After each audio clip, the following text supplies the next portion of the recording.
इसी जो कई हजारों वर्ष की हमारी सभ्यता है, उसी का एक तरह से हम कहेंगे सेलिब्रेशन है कि हम उसका उत्सव मना रहे हैं। और एक तरह से हम जो युवा पीढ़ी है उसको भी परिचित करा रहे हैं कि हमारा जो भारतीय एकता है, जो भारत की जो एकता है, अनेकता में एकता जो है, वो किस तरह से काशी तमिल संगम जो है उसको परिलक्षित करता है, जो उसके विभिन्न आयाम हैं, उसके बारे में हम और प्रोफेसर पात्रा हम बड़ी समय आपसे चर्चा करना चाहते हैं। तो हम कुछ चीज़ों से शुरुआत करेंगे। जैसा कि आप जानते हैं, ये पिछले 3 साल से हो रहा है और इसका एक चौथा संस्करण इस बार है। और इस संस्करण में कई नई चीज़ें आई। तेनकासी जो आप जानते हैं तमिलनाडु में है, तेनकासी से चलकर वहाँ काशी आएगी।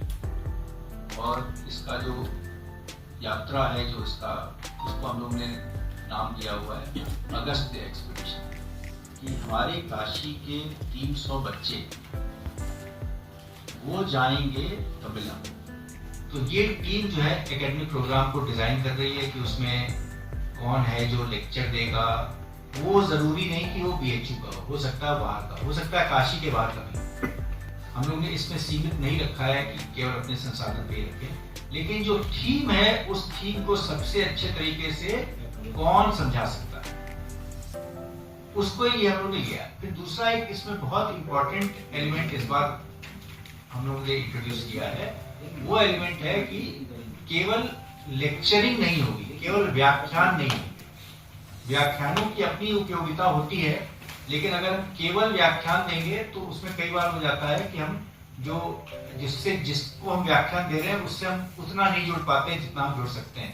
काशी के लोग भी रहेंगे और तमिल लोग भी रहेंगे, और उस पर फिर चर्चा होगी, फिर उसमें व्याख्यान होगा, फिर पैनल डिस्कशन होगा, और साथ में बहुत इंपॉर्टेंट है विजिट्स होंगी।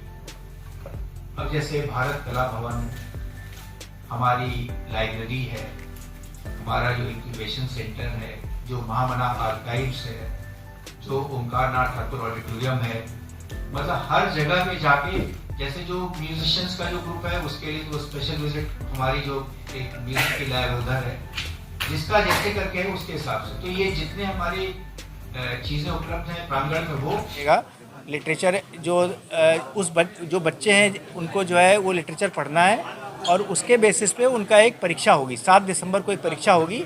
उस परीक्षा में जो बच्चे ऊपर आएंगे उन बच्चों को चयनित किया जाएगा। बाहर से कोई भी कुछ बोले, ये हमारे अंदर के इतना जोड़ है, कोई टूटा नहीं पाएगा। और ये इस प्रोग्राम में जैसे कि कुछ इंक्यूबेशन और टेक्नोलॉजी का जो एस्पेक्ट रहेगा उसका देखभाल IIT BHU करेगा। बहुत सारे फैकल्टी हैं BHU में भी और IIT में भी जो तमिल भाषी है, तो उनका खूब योगदान है। और हमारे बहुत सारे बच्चे वॉलंटियर्स के रूप में आ रहे हैं। मतलब एक तरह से हम कह रहे हैं पूरा कैंपस कहीं ना कहीं जुड़ा हुआ है। बच्चे वॉलंटियर्स की तरह फैकल्टी मेंबर एकेडमिक प्रोग्राम दे रहे हैं, तमिल भाषी लोग आगे आ रहे हैं, जिससे कि एक फील दे सकें उन लोगों को, जो तमिलनाडु से लोग आएंगे उनको उनकी भाषा में बात कर सकें, उनसे जुड़ सकें। तो एक तरह का जिसे कहते हैं ना उत्सव की तरह ये माहौल बढ़ रहा है। तो इसीलिए ये सुझाव आया कि क्यों नहीं हम लोग आपको उनसे बात करें, तो उसीलिए आपसे बात